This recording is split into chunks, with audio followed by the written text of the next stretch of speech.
വീട്ടിലുണ്ടാക്കിയ ഈ ക്രീം മതി നിങ്ങളുടെ മുഖത്തുള്ള പിഗ്മെൻറ്റേഷൻ, ഹൈപ്പർ പിഗ്മെൻറ്റേഷൻ, മുഖക്കുരു വന്ന പാടുകളൊക്കെ മാറാനും മുഖം നല്ലപോലെ വെളുക്കാനും ഫ്രിഡ്ജിൽ വെച്ച് സൂക്ഷിക്കണം എന്ന് മാത്രമേ ഉള്ളൂ. നമ്മൾ എത്ര വില കൂടിയ ക്രീം വാങ്ങിയാലും ഇതിൻ്റെ അത്ര റിസൾട്ട് നിങ്ങൾക്ക് കിട്ടില്ല കേട്ടോ.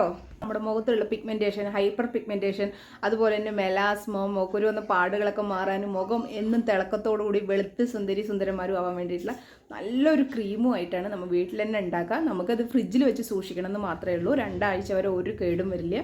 അഥവാ നിങ്ങൾ പുറത്ത് കൂടുതൽ നേരം എടുത്ത് വെക്കുകയാണെന്നുണ്ടെച്ചാൽ നിങ്ങൾക്ക് പിന്നെ ഉപയോഗിക്കുമ്പോൾ സ്മെല്ല് വല്ല വ്യത്യാസം ഉണ്ടെന്ന് വെച്ചാൽ പിന്നെ യൂസ് ചെയ്യരുത്. പക്ഷേ ഇത് നമ്മുടെ മുഖത്തിനെ മാറ്റിയെടുക്കാൻ ഏറ്റവും ബെസ്റ്റ്. എത്ര വില കൂടിയ ക്രീം വാങ്ങിയാലും ഇത്ര റിസൾട്ട് നിങ്ങൾക്ക് കിട്ടില്ല. ഇതിന് അത്രയ്ക്ക് റിസൾട്ടാണ് കേട്ടോ.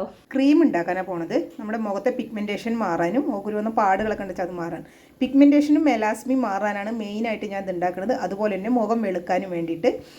ബാക്കി ഇൻഗ്രീഡിയൻസ് ഉണ്ടാക്കുന്നതും പാർട്ട് 2 കാണണം കേട്ടോ.